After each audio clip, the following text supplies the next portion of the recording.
एक ऐसा मामला जब उस केस की अपील अभी चल रही है, अपील अभी पेंडिंग है, उस दौरान अपील के फैसले से पहले जज साहब जो है वहां मुलजम के घर पहुंच जाते हैं। जज साहब मुलजम के बेटे जो है उसके पास सऊदी अरब पहुंच जाते हैं। जो मुलजम का भगौड़ा बेटा अपनी वालदा के जनाजे को तो कंधा नहीं दे सकता, लेकिन वहां पे पहुंचा होता है। 27वीं बाबरकत रमजान की रात मदीना और वहां पे मस्जिद नबी में बैठ के डीलिंग विलिंग हो रही है। डीलिंग विलिंग नहीं खैर साहब, जज को रिश्वत ऑफर हो रही है। अब उसके बाद एक और बात है जज साहब का कंडक्ट और देख लें, इनका तो बाद में आएगा ही आएगा। सिसिलियन माफिया और गॉड फादर का जो चीजें सारी ऑब्जर्व की थी उन्होंने, वो बाद में साबित हो रही हैं किस तरीके से ये सारी वही चीजें पाकिस्तान के अंदर हो रही हैं जो पनामा के बेंच ने फैसले में बताया था। ठीक है, अब मामला यह है कि मुल्तान में ये जाते हैं, पहले ये जाती उमरा में जाते हैं, उसके बाद हुसैन नवाज साहब वहां पे नासिर भाट इनको लेके जाते हैं। ये जाते हैं खुद अपनी मर्जी से,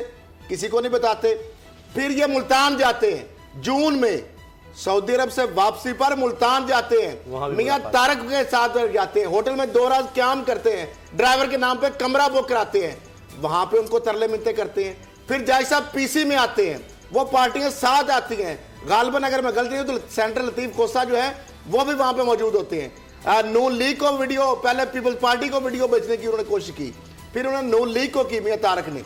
अब ये जज साहब जो है ये अपनी एक तरफ तो भीख मांग रहे हैं, एक तरफ ब्लैकमेल हो रहे हैं, एक केस के अंदर उनको एक्विट कर रहे हैं और एक केस के अंदर आधी सजा दे रहे हैं। एक तो हो गया जज साहब का कंडक्ट, जी उसके बाद आ गया नवाज शरीफ साहब का कंडक्ट। एक मुलजम जज को इन्फ्लुएंस कर रहा है, उसको कह रहा है मेरी मर्जी के मुताबिक चीजें करो, मुझे जो अपील मैंने की हुई है, जो केस के अंदर कमजोरियां हैं मुझे डिक्टेट कराओ, ताकि जो फैसले में एक में मुझे ऑलरेडी बरी कर चुके हो, दूसरे में जो आधी सजा दी है वो भी खत्म करने के लिए मुझे उसके पॉइंट्स बताओ।